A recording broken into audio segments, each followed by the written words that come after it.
Olá, amados, graça e paz em mais um dia na perseverança, segundo aquele que tudo opera e executa, aquele que nos capacita e nos fortalece dia após dia. Jesus, o sacerdócio da ordem de Melquisedeque, rei de Salém, rei de justiça, o maior abençoou da promessa, pois não se achou outro maior. Juramento eterno, através daquele que ia se cumprir, o verbo que se fez carne e um corpo preparou. Cristo ungido, que já estava no seio do Pai antes mesmo das obras mais antigas, tudo se formou através dele. E Jesus, o Filho do Homem, a natureza divina, quando gerado no seio do Pai, gerado à sombra do Onipotente.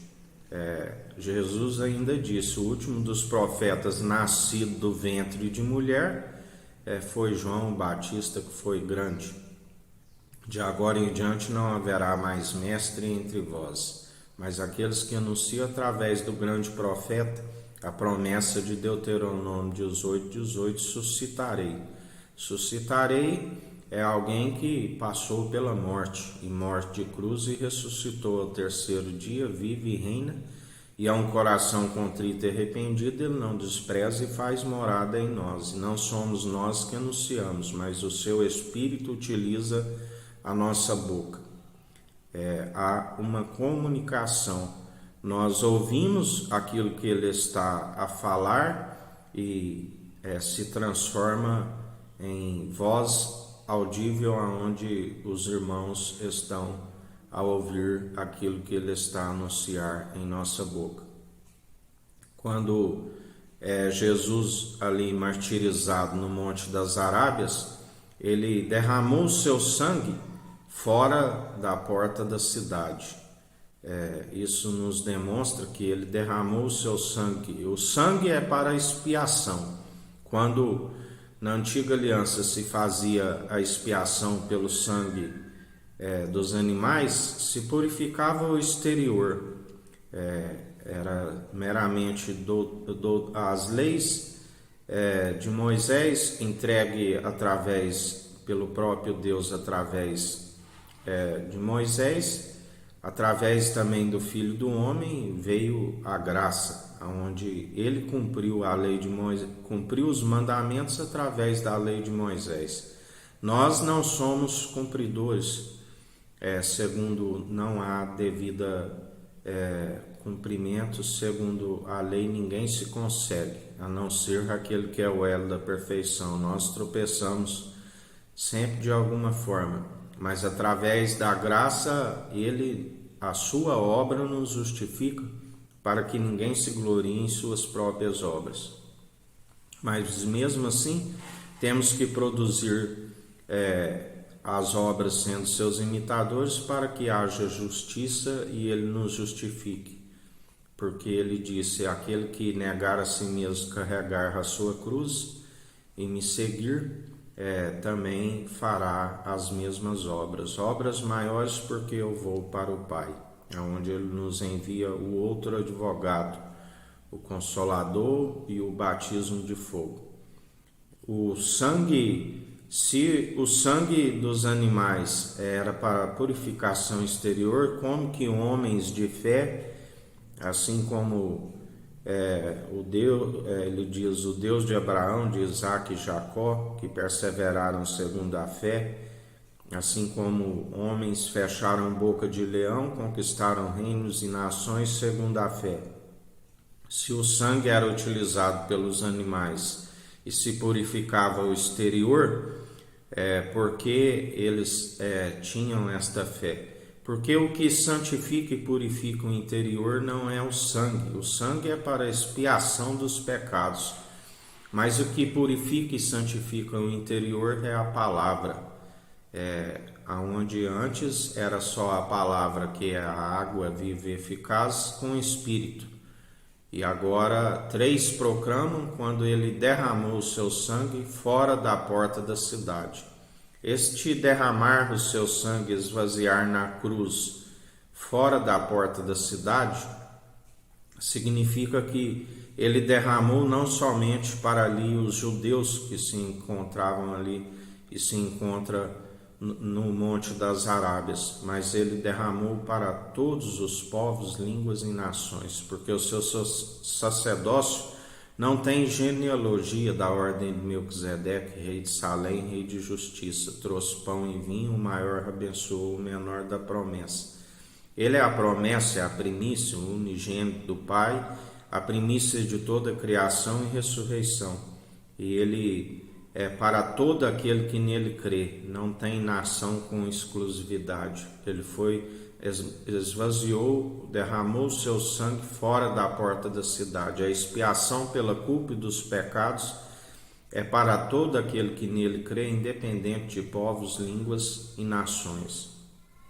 Assim como a santificação do interior é pela palavra, o sangue é para expiação do pecado. Bem-aventurado aqueles cujas transgressões lhes são perdoadas e uma multidão lhes são apagados.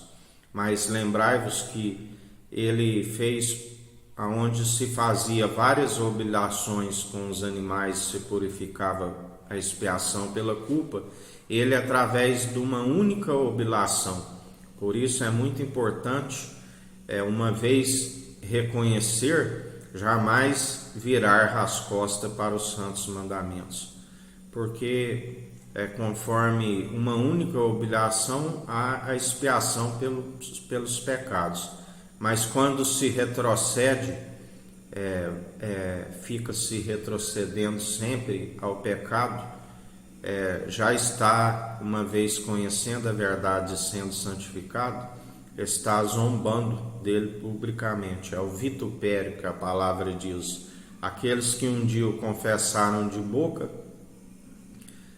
e demonstraram através do primeiro advogado pelo bom proceder segundo o primeiro amor, agora se entrega à apostasia, o esfriamento do amor, e ao invés de confessar aquele que um dia o confessou, zomba dele publicamente, despreza a graça e já se segue novamente com o véu colocado. Assim, quando Moisés recebeu a palavra no seu interior, no seu coração de carne, sua face brilhava, enquanto aqueles que receberam num coração de pedra, onde simboliza os mandamentos nas pedras. Por isso Moisés também permitiu que a luz fosse desvanecendo, pois foi influenciado pelo povo que murmurava. Assim, quando tentado em Meribá, ele, ao invés de falar ao povo, ele feriu a rocha, usou da autoridade do cajado, do qual é a própria serpente que ele levantou no deserto, para ferir a própria graça. Por isso, temos que ficar vigilantes e sempre seguir adiante e não olhar para trás, sem retroceder. Lembrai-vos da mulher de Ló, que foi avisada para que não retrocedesse, não olhasse para trás e virou uma estátua de sal. Por isso, o embrutecimento do coração novamente se torna o estado daquela pessoa pior do que o primeiro. A incredulidade, onde ele sempre nos ensina, lançai fora a capa da incredulidade. Sempre o sangue é para expiação da culpa e dos pecados. A água, que é a palavra, ela lava, ela santifica do interior para fora. E o Espírito nos adverte, é um consolador e ainda adverte, do qual nos testifica segundo a palavra que estamos sendo cumpridores. O Espírito sempre adverte e nós conferimos segundo a palavra que está a santificar e purificar do interior para fora. A palavra, ela vai sendo gravada em nosso coração. Ela entra nos ouvidos, vai para o cérebro e o cérebro manda para o coração, da onde ainda os rins vão sendo aperfeiçoados, que está relacionado ao nosso caráter. que nos direciona aonde os ouvidos entra o poder e o equilíbrio, nos concede equilíbrio para o corpo, aonde os pés são firmados num alicerce seguro e os caminhos aplainados. Andamos sempre na retidão, não desvia nem para a esquerda e nem para a direita. Já aqueles que estão desorientados andam de um lado para o outro, caminhos sinuosos, estão com um espírito de desorientação, um espírito de erro, onde não se traça o caminho por não ter o direcionamento daquele que disse: eu sou o caminho, a verdade e a vida. Ninguém vem ao Pai senão por mim. E muitos, por não ter alcançar a expiação pela culpa e dos pecados através do seu sangue precioso, seguem rumo à condenação. Mas aqueles que alcançam por meio do lavar da palavra, santifica o interior, e assim como o sangue lhes perdoa o caminho, os caminhos maus percorridos, uma vez agora apagados os caminhos segundo o seu sangue, é necessário perseverar, porque ele fez uma única oblação para toda a culpa, aonde uma vez perdoados seus pecados pelo sangue, devem perseverar sem retroceder. Lembrai-vos de Davi, que ele ainda, exceto no caso de Urias, ele foi um homem segundo o coração de Deus. Ele retrocedeu, mas ainda lhe houve uma oportunidade. Mas a Bíblia relata que ele se corrigiu diante do Senhor e não perseverou no erro. Mesmo aquilo que ele semeou, ele se colheu, aquilo que ele fez em oculto, todo Israel veio a saber, mas ele se corrigiu diante do Senhor e perseverou como nova criatura. Ele não perseverou no erro, ele continuou com o direcionamento do Espírito Santo, não lhe foi retirado. Já Saul, lembrai-vos que foi-lhe retirado e permitiu um espírito da parte do Senhor atormentá-lo, porque o Senhor é o Pai dos espíritos. Forma a luz, as trevas, o ferramenteiro faz absolutamente tudo. Mas assim como ele o Espírito, segundo ele nos concede do Filho amado, é o Espírito aonde não há oscilações, aonde perseveramos na luz, porque aquele que diz que está na luz e há trevas nele é mentiroso. Assim nos diz a palavra: seja todo homem mentiroso e Deus verdadeiro. O Espírito é a verdade. Conhecereis a verdade e a verdade vos libertará. Que a graça do nosso Senhor e Salvador Cristo Jesus esteja convosco, assim como Ele está no meio de nós.